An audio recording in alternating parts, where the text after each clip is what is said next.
بسم الله الرحمن الرحيم. السلام عليكم ورحمة الله وبركاته. الحمد لله رب العالمين، والصلاة والسلام على سيدنا محمد وعلى آله وصحبه أجمعين وعلى من تبعهم بإحسان إلى يوم الدين. أما بعد، قال الله سبحانه وتعالى: أعوذ بالله من الشيطان الرجيم، فمنهم شقي وسعيد. أما بعد، الباب الأول باب الدعوة إلى الله تعالى وإلى رسوله صلى الله عليه وسلم. كيف كانت الدعوة إلى الله تعالى وإلى رسوله صلى الله عليه وسلم أحب إلى النبي صلى الله عليه وسلم وإلى الصحابة رضي الله عنهم من كل شيء، وكيف كانوا حريصين على أن يهتدي الناس ويدخلون في دين الله وينغمسوا في رحمة الله، وكيف كان سعيهم في ذلك لإيصال الخلق إلى الحق، حب الدعوة والشغف بها. Bab awal, bab pertama. 2 minggu lepas saya sampaikan sedikit mukaddimah yang telah disusunkan oleh Maulana Muhammad Yusuf Kandahlawi rahmatullahi alaih dalam Hayatus Sahabah. Sebahagian daripada ayat-ayat Al-Quran berkenaan dengan para sahabat dan juga hadis-hadis Nabi sallallahu alaihi wasallam berkenaan dengan baginda sallallahu alaihi wasallam dan juga para sahabat radhiyallahu anhum ajma'in. Seperti mana saya kerap sebut bahawa Quran sendiri Allah turunkan dan dalamnya Allah ceritakan tentang kehidupan para sahabat.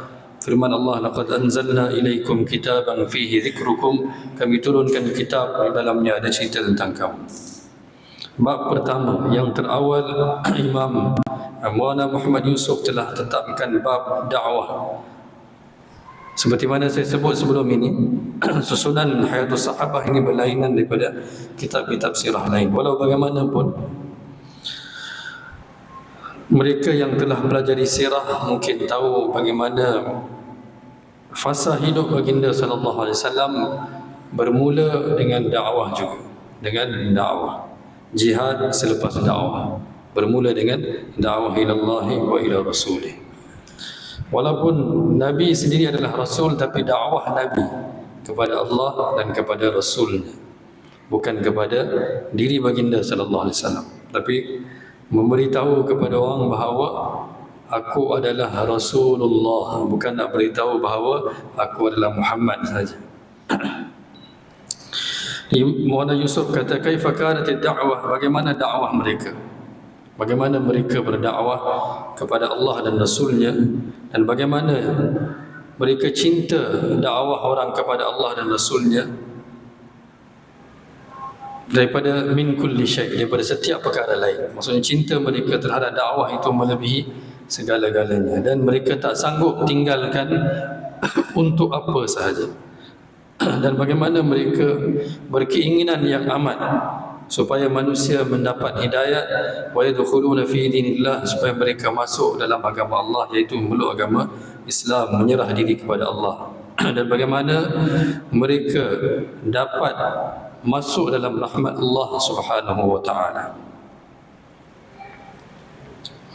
Dan bagaimana mereka, wa kaifa kana sa'yuhum fi dhalika li isalil khalqi ila al-haq, dan bagaimana mereka punya usaha, kesungguhan mereka supaya mereka dapat bawa manusia kepada kebenaran, kepada hak. Di bab pertama adalah cinta kepada dakwah. Cinta maksudnya iaitu sanggup buat apa-apalah untuk Allah dan Rasul, dan tak sanggup tinggalkan untuk apa-apa. Itulah cinta. Hirsun Nabi sallallahu alaihi wasallam ala imani jami'in nas, bagaimana keinginan baginda, hirs Nabi sallallahu alaihi wasallam supaya semua manusia dapat beriman kepada Allah Subhanahu wa taala. Tabrani mengeluarkan daripada Ibn Abbas radhiyallahu anhuma dalam tafsir faminhum syaqiyyun wa sa'id,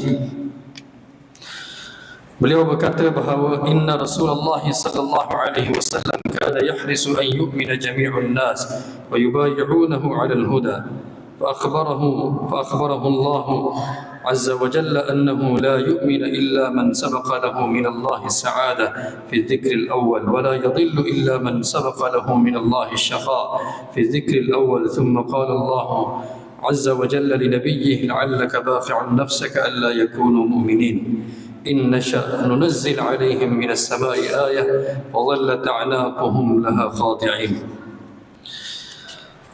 Dalam tafsir ayat ini beliau berkata bahawa baginda sallallahu alaihi wasallam begitu menginginkan, mahukan iman untuk semua manusia. Itulah firman Allah mulanya rukuk ayat ini, afa anta tukrihun nas hatta yakunu mu'minin. Baginda punya keinginan sehingga Allah kata, adakah kau nak paksa mereka sehingga mereka beriman? Dan dalam ni begitu inginnya baginda sallallahu alaihi wasallam sehingga Allah Subhanahu wa taala turunkan wahyu beritahu kepada baginda bahawa siapa yang Allah tetapkan hidayat sahaja yang akan mendapat hidayat, siapa yang Allah tetapkan kesesatan dia akan tetap sesat. Kemudian Allah Subhanahu wa taala turunkan ayat Quran, la'allaka bakhi'un nafsaka alla yakunu mu'minin, seolah-olah engkau akan binasakan diri kamu jika mereka tidak beriman. Inna sya'nu nazzil 'alaihim minas sama'i ayatan fadhallat 'anaquhum laha khadi'in. Kalau kami nak, kami boleh saja mereka paksa dan serahkan diri, tapi itu bukan ketentuan Allah. Allah mahukan manusia yang pilih Allah. Allah telah ciptakan manusia dan berikan segala-galanya. Tapi Rasulullah punya keinginan, begitu Nabi bersungguh-sungguh atas pilihan yang Allah berikan, janganlah ada seorang pun yang salah pilih dalam kehidupannya, akhirnya gagal selama-lamanya. Dan akhirnya faminhum syaqiyyun wa sa'id, sehingga Allah bahagikan mereka, sebahagian sahaja masuk dalam syurga dan sebahagian lagi fa ammal ladzina syaqu fa finnar, kan? Dan yang mana telah mengingkari maka dia akan masuk dalam neraka. Nabi tak mau, kalau boleh Nabi nak semua masuk syurga, tapi Allah kata kami telah tetapkan perkara itu. Kerana manusia Allah yang ciptakan dan Allah mengetahui.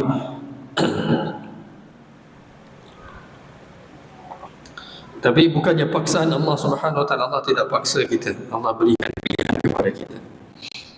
Tapi Allah tahu, kata ramai manusia akan mengkufuri Allah Subhanahu wa taala kerana mengikut nafsunya sendiri. Tapi Rasulullah Allah utuskan, kata engkau pergi beritahu kepada mereka, jangan ikut nafsu, jangan ikut kehendak diri kamu, kamu akan binasa. Bermulanya turunnya wahyu, Iqra' bismi rabbikal ladzi khalaq, khalaqal insana min 'alaq, Iqra' wa rabbukal akram. Allah kenalkan, ta'arufkan zat Allah kepada Rasulullah, kata bacalah dengan nama Allah yang menciptakan segala-galanya, yang mengajar semua ciptaan Allah, yang beri petunjuk kepada mereka. Kemudian bila baginda sallallahu alaihi wasallam takut, Allah bagi dorongan, ya ayyuhal muddaththir qum fa'anzir wa rabbaka fakabbir wa thiyabaka fatahhir war rujza fahjur wa la tamnun tastakthir wa li rabbika fasbir. Allah kata bangunlah, jangan duduk dalam selimut, bangun, keluarlah, pakai pakaian yang bersih, bersihkan pakaian kamu dan pergilah besarkan nama Tuhan kamu. Maka Nabi telah buat dakwah Nabi sallallahu alaihi wasallam. Di sini yang pertama sekali Maulana telah bawa kitab, dalam itu adalah dakwah baginda sallallahu alaihi wasallam kepada kaum baginda ketika wafatnya Abu Talib. Ketika Abu Talib nak meninggal dunia, inda wafat Abu Talib. Jadi wafat ni tak semestinya kita sebut tentang Nabi saja. Abu Talib pun wafat. Wafat dengan maut ataupun faut maknanya dekat-dekat saja. Jadi bukannya perkataan wafat itu khas untuk Rasulullah. Wafat itu maksudnya matilah, kan, meninggal. Begitu juga maut, dalam bahasa lain intiqal pun ada juga, kan, intiqal. Sebab apa dibawa dalam ini? Kerana menunjukkan kesungguhan baginda sallallahu alaihi wasallam dalam hal ini. Bila mana Nabi mulakan dakwah baginda sallallahu alaihi wasallam daripada dakwah Nabi kepada individu, kemudian kepada jemaah, akhirnya mereka telah boikot dan halau keluar baginda sallallahu alaihi wasallam daripada rumah tempat kediaman Banu Hashim sendiri, keluar. Dan dikatakan oleh kerana boikot itulah, boikot maksudnya siapa pun tak boleh berniaga dengan mereka, siapa pun tak boleh beri bantuan kepada mereka, siapa pun tak boleh kahwinkan anak dengan mereka dan lain-lain. Maksud boikot sepenuhnya, tak boleh buat apa-apa, naikkan harga barang supaya mereka tak dapat beli. Dan dalam kesusahan akhirnya Abu Talib telah meninggal dunia, tapi dia tak tinggalkan Nabi sallallahu alaihi wasallam.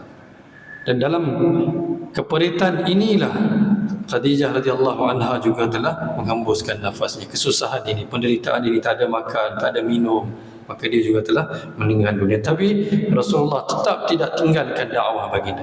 Ketika mereka dah pulau kan, bertahun-tahun mereka tak bagi siapa jumpa, mereka telah sekat segala-galanya. Akhirnya bila Abu Talib nak meninggal dunia, mereka datang jumpa Abu Talib. Ibn Abbas radhiyallahu anhu kata, "Lamma marida Abu Talib dakhala alaihi rahtun min Quraisy fihi Abu Jahl faqala." Bila Abu Talib dah nak meninggal dunia kerana kesusahan yang beliau terpaksa lalui untuk setia berdiri bersama dengan baginda sallallahu alaihi wasallam.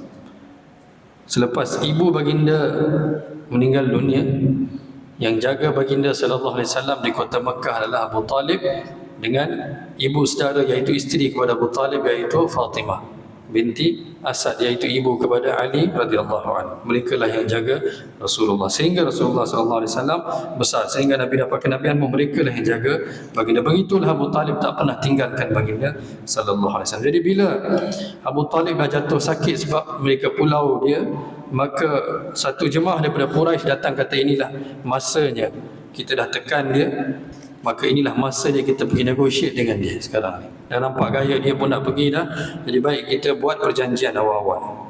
Maka mereka kata, inna bna akhika yashtimu alihatana wa yaf'al wa yaf'al wa yaqul wa yaqul. Kata bahawa anak saudara engkau ni, dia mencaci Tuhan-Tuhan kami. Dia buat itu, dia buat ini, dia kata itu, dia kata ini. Falau ba'atha ilaihi fanahaitahu, kata kalau boleh engkau halanglah dia sekarang, cukuplah kan. Maka dia pun hantarlah orang untuk panggil baginda sallallahu alaihi wasallam. Faja'a an-nabiy sallallahu alaihi wasallam fadakhala al-baita wa bainahum wa bain Abi Talib fadlu majlisi rajul. Maka datanglah baginda sallallahu alaihi wasallam. Bila baginda sallallahu alaihi wasallam datang, Ibn Abbas kata ketika itu antara Nabi dan Abu Talib, maksud jarak Nabi dengan Abu Talib dekat saja. Jarak sejauh seorang sajalah tempat duduk seorang, jauh itu saja. Maka Abu Jahal takut. Kata kalaulah Nabi hampir dengan Abu Talib ketika ini, takut-takut Abu Talib beriman, dan kerana iman Abu Talib orang lain pun akan beriman. Maka dia kata, faqasya Abu Jahal la'anahu Allah in jalasa ila janbi Abi Talib ay yakuna raqu lahu alaih. Dia takut. Maka dia pergi duduk di tempat yang kosong itu supaya Nabi tak pergi berhampir dengan Abu Talib. Fawasaba fawajalasa fi dhalikal majlis wa lam yajid Rasulullah sallallahu alaihi wasallam majlisan qurba ammihi fajalasa 'inda al-bab. Oleh kerana Nabi tak dapat tempat, maka Nabi duduk saja di pintu, maksudnya tak adalah jauh sangat tapi tak dapat nak menghampiri Abu Talib. Maka Abu Talib kata kepada Rasulullah, kata kaum kamu kata mereka mengadu dan mereka bersangka bahawa engkau mencaci Tuhan-Tuhan mereka, dan kau kata ini dan itu. Maka Nabi SAW menjawab, wahai bapa saudaraku, ya am, inni uriduhum ala kalimatin wahidatin yaqulunaha tadilu lahum bihal Arab wa tuaddi ilaihim bihal Ajam al-jizyah. Tidak begitu sebenarnya, aku tidak mencaci Tuhan mereka, tapi aku nak mereka, uriduhum, aku mahukan mereka menerima satu kalimah yang dengannya seluruh Arab, seluruh orang penduduk Jaziratul Arab akan tunduk kepada mereka, dan wa tuaddi ilaihim bihal Ajam al-jizyah, dan selain Arab akan bayar jizyah kepada mereka, maksudnya bayar tax, tunduklah kepada mereka. Perkara itu berlaku akhirnya. Ada satu orang Badawi zaman pemerintahan Sayyidina Umar radhiyallahu anhu, bila Badawi ini datang saja, Sayyidina Umar akan bangun bagi penghormatan kepada dia. Kemudian Sayyidina Umar akan pergi salam dia, pegang tangan dia, bawa datang duduk dekat dengan Sayyidina Umar. Maka orang tanya kepada Sayyidina Umar, orang Badawi ni siapa? Kenapa engkau muliakan dia sedangkan kau Amirul Mukminin? Membangun untuk dia, bagi penghormatan kepada dia. Maka dia kata sekali tu dia datang jumpa Nabi sallallahu alaihi wasallam. Kau tak tahu apa yang aku tahu. Maka dia kata kepada Rasulullah, ya Rasulullah, dia kata, ya Muhammad, benarkah engkau datang dengan satu agama dan engkau mengaku bahawa seluruh Arab akan beriman kepada engkau?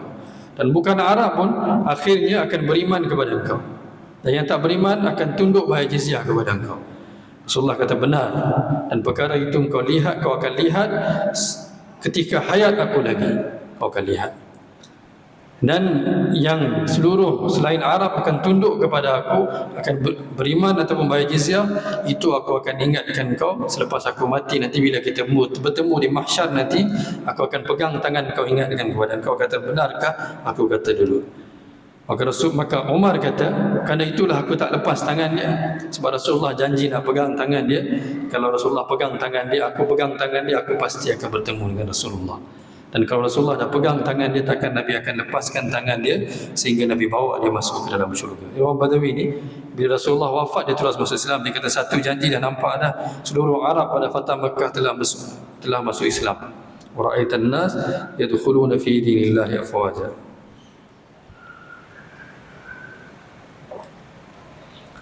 Maka mereka kata, faqala al-qaum kalimatan wahidah na'am wa abika ashran. Kata satu kalimah saja, kalau 10 pun tak apa. Kalau macam tu, kalau dengan satu kalimah itu seluruh Arab tunduk kepada kami, orang Ajam bayar jizyah kepada kami. Jizyah tu tax. Maka apa kalimah itu?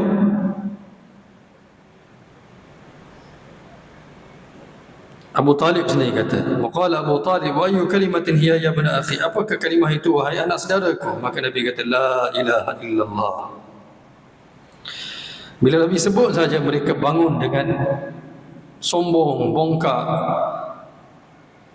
Dan mereka kata, aja'alal alihata ilahum wahida, inna hadha la syai'un ujab. Kata, adakah engkau jadikan semua Tuhan-Tuhan ini, semua ma'bud ini satu? Ilah tu ma'bud yang disembah satu saja. Maksud yang ramai-ramai ini semua tak adalah, yang kami sembah berhala ini.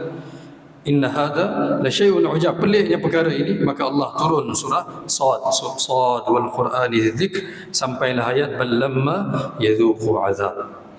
Ini menunjukkan bahawa sehingga kewafatan Abu Talib juga Rasulullah sallallahu alaihi wasallam teruskan dakwah baginda sallallahu alaihi wasallam dan tidak mengalah. Kita akan sambung lihat dalam riwayat seterusnya dakwah Nabi sallallahu alaihi wasallam kepada Abu Talib juga ketika itu.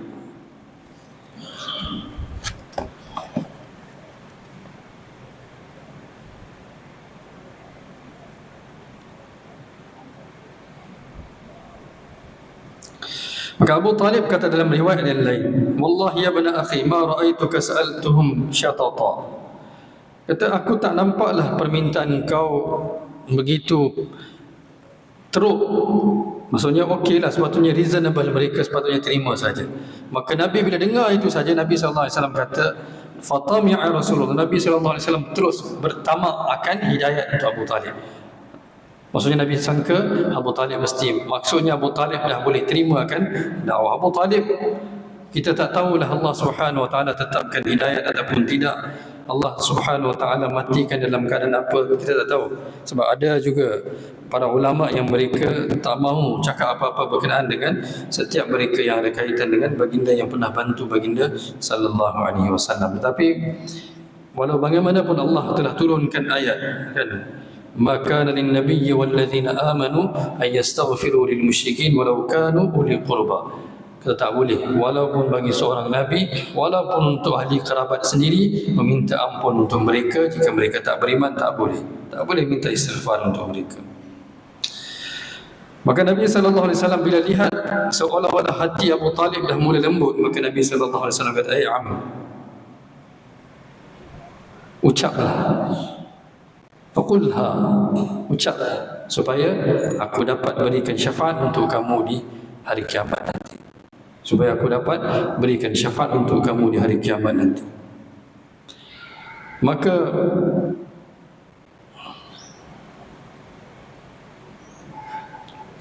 Bila mana Abu Talib lihat begitu tingginya keinginan baginda sallallahu alaihi wasallam,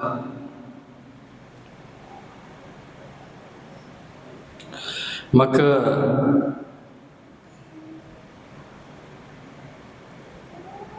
kata Abu Talib, kalaulah bukannya perkara ini, aku tak mahu orang sangka wa an tadhunna Quraisyun anni innaha qultuha jaza'an minal mauti la qultuha.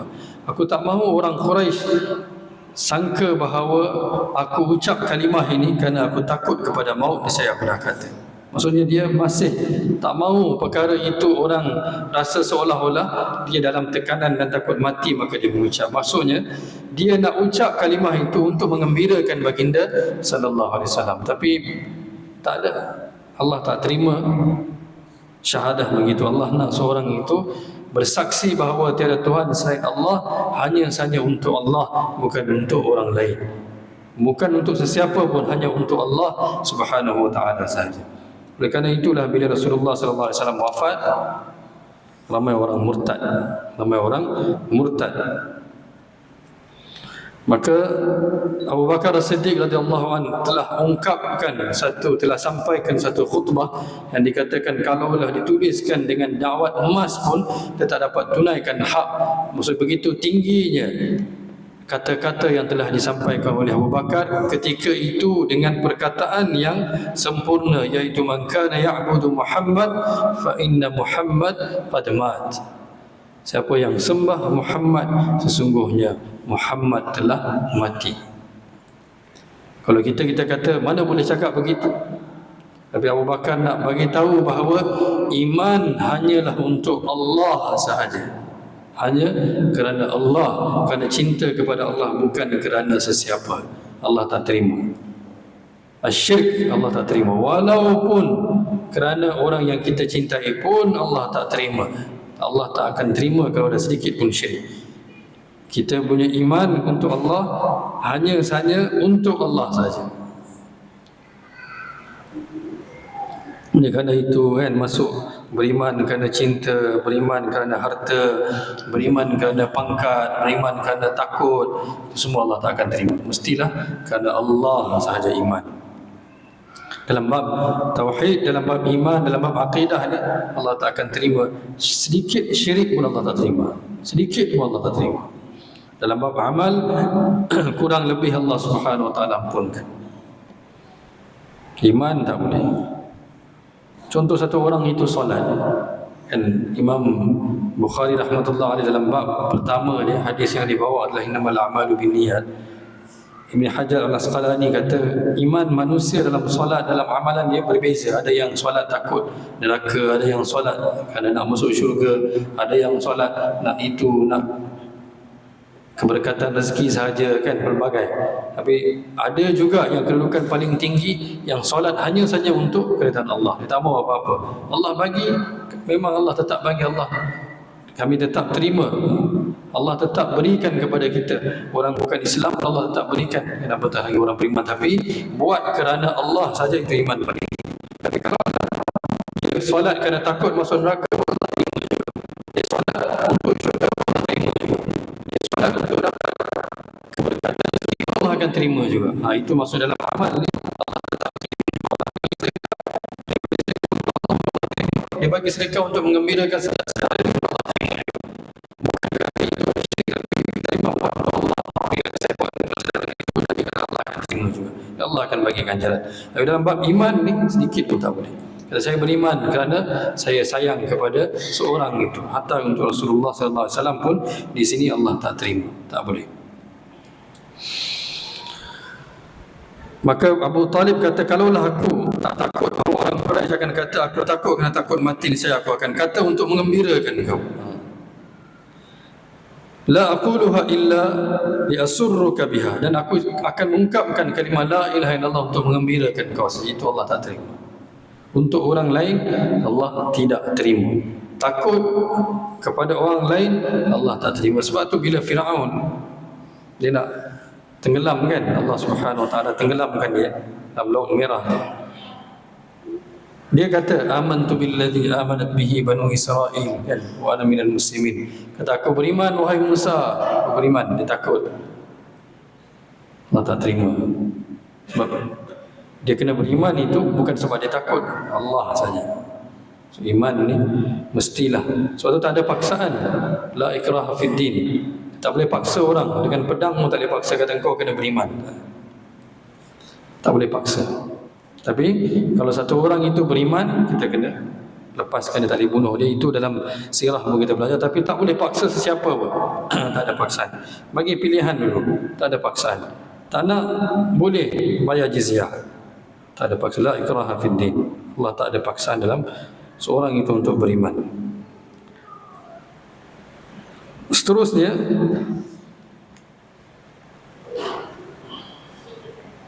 riwayat lagi satu, Imam Bukhari meriwayatkan riwayat ini. Bila dia nak meninggal dunia, Nabi datang dan Nabi kata, "I'am, wahai bapa saudaraku." I'am ni wahai bapa saudara.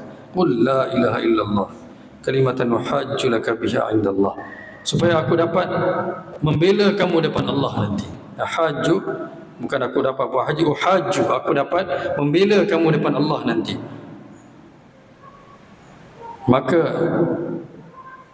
Abu Jahal dan Abdullah bin Abi Umayyah kata, wahai Abu Talib, kamu nak tinggalkan agama Abdul Muttalib ke?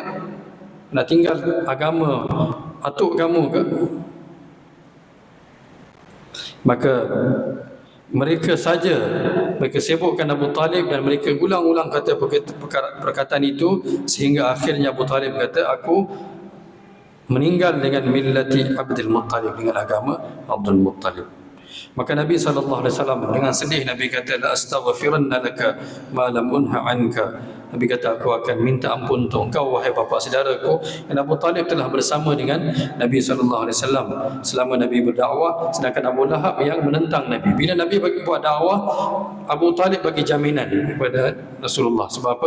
Di Mekah, di Hijaz dulu mereka perlu kepada jaminan seorang untuk tinggal di suatu tempat itu. Tapi Abu Lahab walaupun dia bapa saudara Nabi juga, dia telah menentang Nabi buat dakwah, dia akan ikut belakang.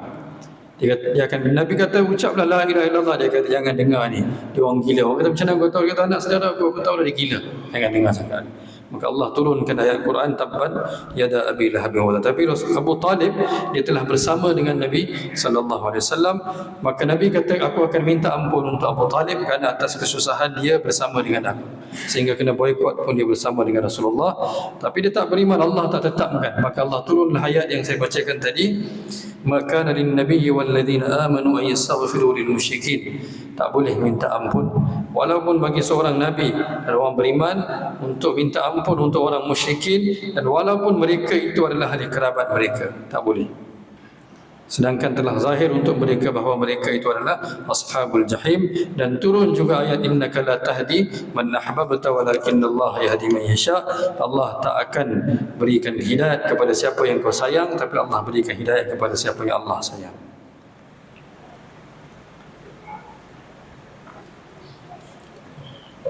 Allah sayang kepada siapa? Sebenarnya sayang kepada orang yang rujuk kepada Allah, orang yang kembali kepada Allah, orang yang tunduk kepada Allah. Bila sekali itu Nabi SAW sujud kan, dalam hadis sahabat juga nanti kita belajar, tapi saya beritahu Nabi SAW sujud. Abu Talib nampak, Abu Talib kata buat apa ni? Ali radhiyallahu anhu sujud, Nabi solat, Nabi sujud. Kata buat apa ni? Kata sujud kepada Allah. Kata okey lah. Dia kata cuma aku tak sanggup angkat punggung aku lebih tinggi daripada kepala aku. Maksudnya macam menghina diri aku sendiri. Ya Allah perlukan kepada penghambaan itu seorang yang sanggup tunduk depan Allah Subhanahu Wa Taala. Kalaulah kepala dia tak nak tunduk, bawah punggung sendiri pun dia tak sanggup, maka macam mana dia nak tunjukkan penghambaan kepada Allah Subhanahu Wa Taala? Seorang sahabat dia kena sakit, penyakit yang teruk, matanya sakit sehingga tabib kata kamu kena berhenti sujud di bawah. Maksudnya janganlah sujud sehingga kepala kamu di bawah, letaklah apa-apa sujud di atas. Kata aku sanggup mati, sanggup buta, tapi aku tak akan tinggalkan sujud. Sujud tak boleh tinggal. Itulah tanda penghambaan yang paling tinggi, sujud kan? Sehingga Nabi kata paling hampir seorang hamba dengan Allah dalam keadaan bahawa saja dia dalam sujud. Dia kata tak boleh, saya tak akan tinggal. Itu tahap iman mereka. Kita punya akhir zaman ini tahap kita cari alasan untuk tinggalkan. Oleh kerana itulah kita sentiasa perlukan kepada peringatan. Kehidupan mereka ialah peringatan untuk kita, supaya kita tahu penghambaan kepada Allah itu melebihi segala-galanya. Seorang yang tak boleh tunduk depan Allah, Allah tak akan terima dia, walau dia siapa saja sekalipun. Tak kisahlah, walau bapa saudara baginda sallallahu alaihi wasallam. Kita tak tahu itu Allah yang tetapkan segala hubungan tali persaudaraan, kan, segala-galanya tidak melebihi hubungan seorang Rabb dan Abd dengan hamba. Itu paling hampir. Kalau hamba, seorang hamba itu pun dia tak tahu, kata dia punya hubungan yang paling hampir dan paling hebat, yang paling kuat adalah dia dengan Allah dulu. Allah yang ciptakan dia. Kata kami buat semua, kamu lupakan aku, yang lain semua kamu terima. Allah tak terima.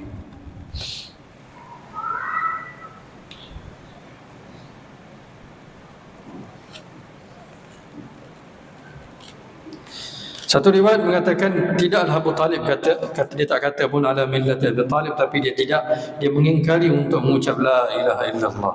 Maka Nabi kata astaghfiranna laka, maka Allah turunkan ayat dengan perkataan yang sama, tak boleh.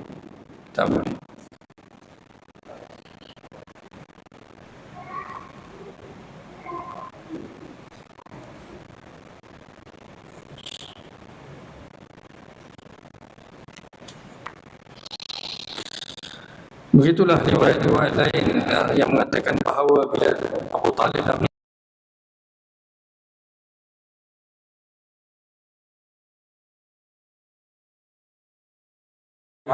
riwayat lain, di riwayat Imam Ahmad, Muslim dan Nasa'i, Tirmizi, Abu Hurairah yang meriwayatkan, kata Nabi kata, ya ammah, wahai bapa saudaraku, la ilaha illallah asyhadu laka biha yaumil qiyamah, ucaplah la ilaha illallah, aku akan bersaksi untukmu nanti di hari kiamat. Maka dia kata, kalaulah tidak perkara ini memalukan aku depan Quraisy, maka aku dah kata dah, aku dah mengucap dah. Dan kalaulah bukan kerana aku takut orang Quraisy kata aku ucapkan, takut mati ni saya aku dah ucapkan, untuk la qarartu biha ainaka, aku akan ucap itu untuk mengembirakan kamu. Maka Allah turunkan ayat innaka la tahdi man ahbabta. Maka Nabi menangis ketika itu bila Abu Talib meninggal dunia, sebab dialah yang telah bersama dengan Nabi sallallahu alaihi wasallam, sehingga Nabi terpaksa pergi berhijrah daripada kota Mekah bila tak ada seorang pun yang sanggup memberi jaminan untuk baginda sallallahu alaihi wasallam. Nabi pergi ke Taif. Taif, tujuan Nabi pergi adalah untuk meminta keamanan supaya mereka berikan keamanan kepada baginda sallallahu alaihi wasallam. Tak ada siapa bagi.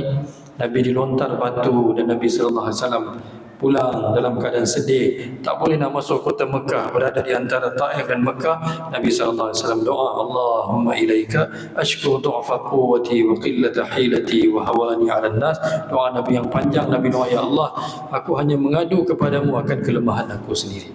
Itu mafhum doa itu. Dan itu aku tak salahkan mereka, aku tak salahkan orang Mekah, tapi kelemahan akulah yang tak dapat sampaikan kepada mereka apa yang kau minta aku sampaikan kepada mereka. Dan Nabi kata, ya Allah, kalau engkau tak murka dengan aku tak kisah dengan apa yang mereka buat terhadap aku. So malaikat turun, kata kalau nak kami hancurkan mereka, kami impit mereka antara dua bukit. Nabi kata jangan. Nabi kata, kalau mungkin bukan mereka, la'allallah an yukhrija min aslabihim man yuwahhidullah atau man ya'budullah wahda, mungkin keturunan mereka akan mentauhidkan Allah. Jangan binasakan mereka. Itulah haris Nabi, itulah panggil haris, kesungguhan, keinginan yang tak dapat nak Nabi SAW padamkan, sehingga Allah kata kau akan binasakan diri kau ya Rasulullah jika mereka tak beriman. Begitu Nabi SAW haris atas iman mereka. Nabi pergi ke Taif, pulang, tak dapat juga, tak dapat nak pulang ke kota Mekah, tak ada jaminan lagi. Maka orang musyrik Muhammad bin Adi yang kata tak apalah, aku beri jaminan kepada Rasulullah. Dalam tempoh itulah Nabi telah pergi ke khemah demi khemah mereka yang datang daripada Madinah, dan akhirnya mereka datang ke Madinah telah sambut Nabi sallallahu alaihi wasallam dan telah terima untuk memberi bantuan kepada baginda sallallahu alaihi wasallam supaya Nabi sallallahu alaihi wasallam dapat sampaikan dakwah baginda di kota Madinah. Berhenti itu azan. InsyaAllah saya rasa di sini kita berhenti sebab bab panjang. InsyaAllah 2 minggu lagi kita akan sambung. Semoga Allah berikan kita taufik untuk beramal dan sampaikan insyaAllah. Subhanallah bihamdi, subhanakallahumma bihamdika, nasyhadu an la ilaha illa anta, nastaghfiruka wa natubu ilaik.